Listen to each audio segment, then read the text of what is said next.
কোনো কারণে যদি ডক্টর ইউনূস ফেল করেন, পরাজিত হন, ব্যর্থ হন, যদি এমন পরিস্থিতি হয় তাকেও শেখ হাসিনার মতো চলে যেতে হয়, পালিয়ে যেতে হয়, কিংবা এমন যদি হয় তিনি হঠাৎ করে আমেরিকা চলে গেলেন আর এলেন না, কিংবা ইতিপূর্বে তিনি যখন রাজনৈতিক দল করেছিলেন, এটাতে রেকর্ড রয়েছে, তার সঙ্গে অনেকে যোগদান করেছিলেন এবং তার উপর নির্ভর করেছিলেন, কিন্তু শেষ মুহূর্তে এসে তিনি একেবারে 180 ডিগ্রি অ্যাঙ্গেলে গিয়ে বললেন, আমি রাজনীতি বুঝি না, রাজনীতি করব না, এটা ভুল হয়েছে, এবং তিনি একেবারে এয়ারপোর্টে এসে সেই কানে ধরে জাতির কাছে মাপ চাইলেন। তো এই ঘটনা যখন ঘটেছিল সে আজ থেকে 15 বছর আগে, তারও আগে 16 বছর আগে, তখন তার তারুণ্য ছিল, বয়স ছিল, তাগত ছিল। এখন তিনি বয়সের ভারে নুজু, কাজেই আগের মতো তার তারুণ্য নেই, শারীরিক শক্তি নেই, মনোবল নেই, কিন্তু মেধার যোগ্যতা হয়তো আগের চেয়ে বেশি আছে, অভিজ্ঞতা আগের চেয়ে বেশি আছে। তো এই কারণে তার সফলতার কোনো বিকল্প নেই আমাদের জন্য। কারণ হলো, যদি তিনি ব্যর্থ হন তাহলে এই যে তরুণ যারা জেনারেশন, লাখ লাখ তরুণ, যাদের ঘাম, যাদের অশ্রু, চোখের জল, যাদের রক্ত একাকার হয়ে গেছে বাংলার জন্য, এবং এই রক্তের উপর দাঁড়িয়ে আজকের এই গণঅভ্যুত্থান কাজ করছে। যদি কোনো তৃতীয় শক্তি আসে, যদি কোনো অশুভ শক্তি আসে, তাহলে এই লক্ষ লক্ষ তরুণের ঘর বাড়ি জ্বালিয়ে দেয়া হবে। আমরা যারা বড় বড় কথা বলছিলাম, আমাদেরকে জীবন্ত কবর দেয়া হবে। আমরা যারা দেশের মধ্যে আছি, জীবন্ত কবর। এখানে যাদেরকে এখন আইন আদালতে তোলা হচ্ছে, গ্রেপ্তার করা হচ্ছে, এটা তারা অনেক সৌভাগ্যবান।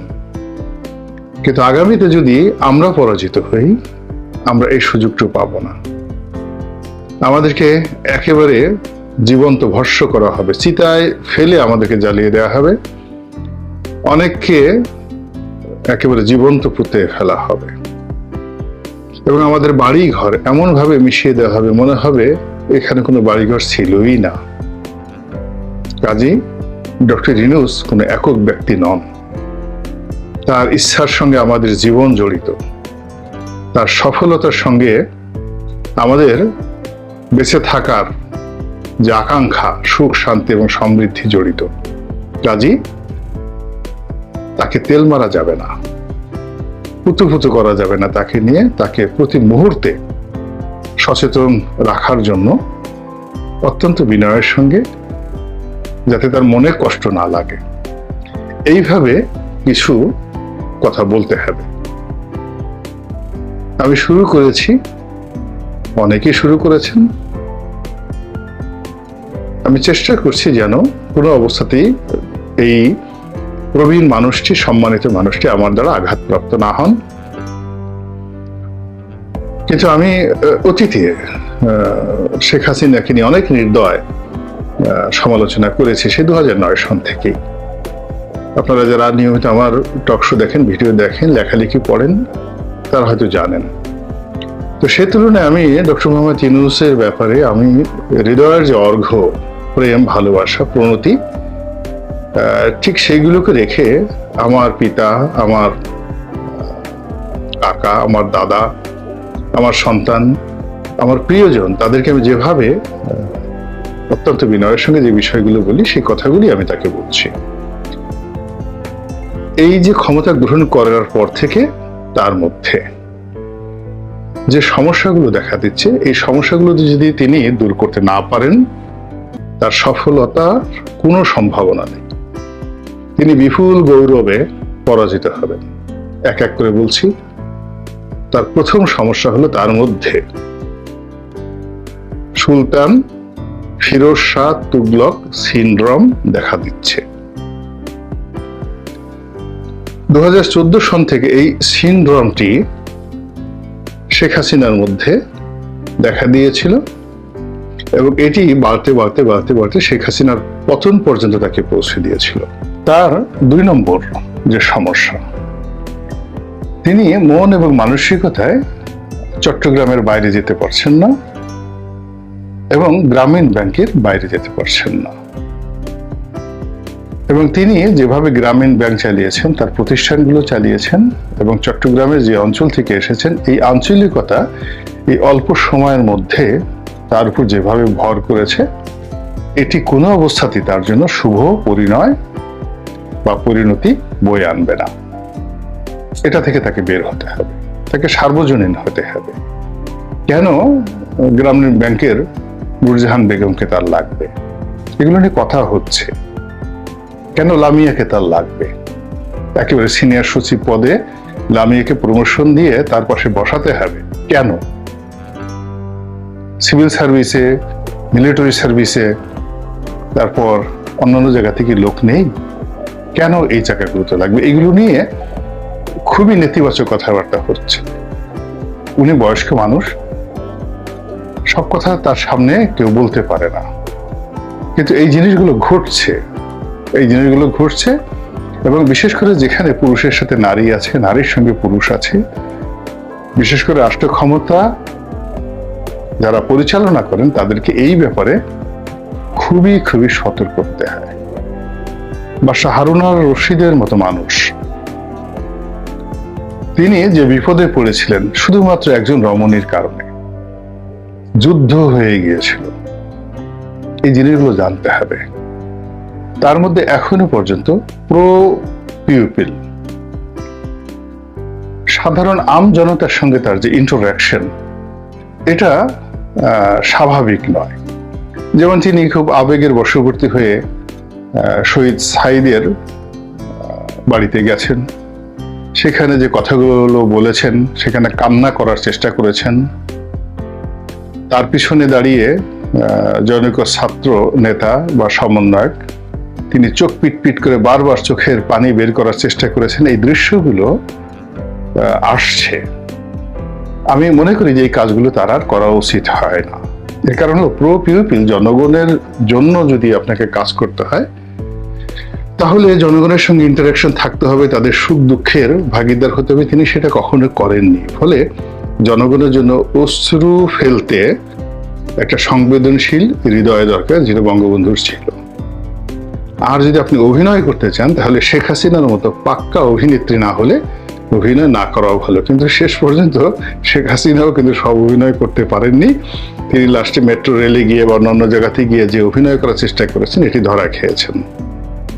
এটা গেল 3। 4 নম্বর হলো তার যে পররাষ্ট্র নীতি, সেই পররাষ্ট্র নীতির ক্ষেত্রে এখনো পর্যন্ত মারাত্মক দুর্বলতা আমি লক্ষ্য করছি। তিনি যাকে পররাষ্ট্র উপদেষ্টা হিসেবে মনোনয়ন দিয়েছেন, মিস্টার তৌহিদ, ইটস ওকে, কিন্তু he is not a leader. পররাষ্ট্র মন্ত্রণালয়ে অনেক যোগ্যতম ব্যক্তি আছেন যারা জ্ঞানে গুণে নেতৃত্বে তৌহিদ সাহেবের চাইতে অনেক অনেক প্রগতিশীল। তার ভিতর দেশপ্রেম কতটুকু আছে আমার কাছে মনে হচ্ছে না। এর কারণ হলো দেশের এই মুহূর্তে তিনি আমেরিকাতে গিয়েছেন, সিয়াটলে গিয়েছেন। কেন গিয়েছেন? তার কন্যার সন্তান হবে, তো তার কন্যার সন্তান হবে, এই জন্য তিনি সেখানে গিয়েছেন। এই রাষ্ট্রের এই গুরুত্বপূর্ণ অবস্থায় পুরো মন্ত্রণালয়কে ফেলে দিয়ে চলে গেছেন। কাজে এরকম একজন লোককে তিনি সঙ্গী হিসেবে নিয়েছেন, যিনি হামিম অর্থাৎ বিপদের বন্ধু নন। যদি তিনি ডক্টর ইউনূসের কাছে বিস্তারিত বলে বিদায় নিয়ে থাকেন, তাহলে ডক্টর ইউনূসের এই মুহূর্তে এই যে পররাষ্ট্র মন্ত্রণালয়ের যে কর্মকাণ্ড, তার দায়িত্ব এবং কর্তব্য, এই সম্পর্কে তার কোনো ধারণাই নেই। তার ছুটি দেওয়া ঠিক হয়নি। আর যদি তাকে না বলে উনি ওনার মতো করে গিয়ে থাকেন, তাহলে তার ব্যাপারে ব্যবস্থা নেওয়া খুবই জরুরি। 4 নম্বর গেল। 5 নম্বর হলো তার যে অ্যাডমিনিস্ট্রেটিভ পাওয়ার, পুলিশে, সিভিল সার্ভিসে, মিলিটারি সার্ভিসে, কোনো জায়গাতেই এখন পর্যন্ত একটা সিঙ্গেল উদাহরণ আমি দেখতে পাইনি যার মধ্যে লিডারশিপ আছে, প্রত্যুত পণ্যমতিত্ব আছে, নেগোসিয়েশন আছে, ডিপ্লোম্যাসি আছে, পলিটিক্যাল মিশন আছে, ভিশন আছে ইত্যাদি। সবকিছু মনে হচ্ছে স্ক্রিপ্ট অনুযায়ী হচ্ছে, কোথা থেকে কিভাবে কখন কোনটা ঘটছে আমরা টের পাচ্ছি না। এখন এই কাজগুলো তো আলটিমেটলি ডক্টর মোহাম্মদ ইউনূসকে দায়িত্ব নিতে হচ্ছে। চিফ জাস্টিস তিনি রিফাত সাহেবকে কি চিনতেন? তো এত জায়গার মধ্যে তিনি এই হঠাৎ করে চিফ জাস্টিস নিয়োগ লাভ করলেন, তারপরে অ্যাটর্নি জেনারেল নিয়োগ লাভ করলেন, তার সঙ্গে এই দুটো রাষ্ট্রের খুবই গুরুত্বপূর্ণ পদ, এবং এই দুটো পদ ডক্টর মোহাম্মদ ইউনূসের জন্য অনেক গুরুত্বপূর্ণ, সর্বনাশের জন্য আর উপকারের জন্য। এই দুজন মানুষ কি করে এলো? পুলিশের IG, Dhaka metropolitan police commissioner, র্যাবের ডিজি, এই তিনটি পদ কি করে এলো? তিনি কি আইজিকে চেনেন? তিনি কি মেট্রোপলিটন পুলিশ কমিশনারকে চেনেন? র্যাবের যিনি ডিজিকে ওরা হয়েছে তাদেরকে চেনেন? যদি চিনে থাকেন, জেনে থাকেন, তাহলে এদের সকল দায় দায়িত্ব নিতে হবে। পুলিশ কেন গত 15 দিন পর্যন্ত অ্যাক্টিভ হতে পারছে না? কেন এই আইজি ওই তার আরামকে দ্বারাই বসে হেডকোয়ার্টারে সারাক্ষণ বসে থাকছেন? তার তো হেডকোয়ার্টারে একটা মিনিট থাকা উচিত না? প্রতিদিন তার অন্তত 10টা করে থানা ভিজিট করা উচিত প্রতিদিন, এবং থানার যারা কর্মকর্তা কর্মচারী রয়েছেন, কনস্টেবল রয়েছেন, তাদের সঙ্গে তার একসাথে বসে তার সিভিল ড্রেসে যাওয়া উচিত। ওই সমস্ত মাথায় ক্যাপ পরে হাতে লাঠি দিয়ে বড় একটা গাড়ি নিয়ে পো পো পো পো করে এটা ঘোরার কোনো দরকার নেই। তাকে তার যে কনস্টেবলরা ট্রমার মধ্যে আছে, ইন্সপেক্টর, সাব ইন্সপেক্টর ট্রমার মধ্যে আছে, এই ট্রমা থেকে বের করার জন্য তাকে শুধুমাত্র পাখির মতো আগামী 1-2 মাস 3 মাস তাকে ঘুরতে হবে পুলিশের কর্মকর্তাদের। সেই কাজ না করে সেখানে একবার র্যাঙ্ক পড়াচ্ছেন, একবার ব্যাচ পড়াচ্ছেন, এবং আপনারা গিয়ে দেখেন যে পুলিশ হেডকোয়ার্টারে আইজির যে রুম, এইরকম বালাখানা আর কোনো কর্মকর্তার নাই। বেনজির সাহেব এটা করে গেছেন, সাথে আবার একটা বেডরুমও আছে, বিশাল একটা বেডরুমও আছে। আপনি খাবেন, দাবেন, ঘুমাবেন, সব রকম অফিসের ব্যবস্থা রয়েছে। এখন এই কাজ করলে তো আসলে ডক্টর ইউনূস চলতে পারবেন না। তার পুলিশ লাগবে, থানা লাগবে। থানাগুলোতে লোকজন ভিড় করছে, ছাত্ররা ভিড় করছে, সমন্বয়করা ভিড় করছে, তাদের সাথে পরামর্শ করে যেভাবে যাচ্ছে পাইকারি হারে মামলা হচ্ছে। এই আবার যাদেরকে ধরা হচ্ছে, কার কোথায় কিভাবে কারকে কয়টা ডিম মারা হবে, কি হবে, কোনো কিছুর মধ্যে পুলিশের সেই নিয়ন্ত্রণটা নেই। এই দায়িত্ব তো ডক্টর মোহাম্মদ ইউনূসকে নিতেই হবে, এবং তিনি যদি সেই কমান্ডটা না আনতে পারেন পুলিশ বাহিনীতে, তাহলে শুধু অসহায় বোধ করলে হবে না। এটি গেল 6 নম্বর। 7 নম্বরে তিনি যে ভাষণটি দিয়েছেন, সেই ভাষণের যে কথাবার্তাগুলো শুনতে ভালো, কিন্তু কোনো দিক নির্দেশনা নেই, অস্পষ্ট। রাজনীতিবিদ যারা হন, নেতৃত্ব যারা দেন, ভেরি পয়েন্টিভ, এই কাজ করব, এই কাজ করব না,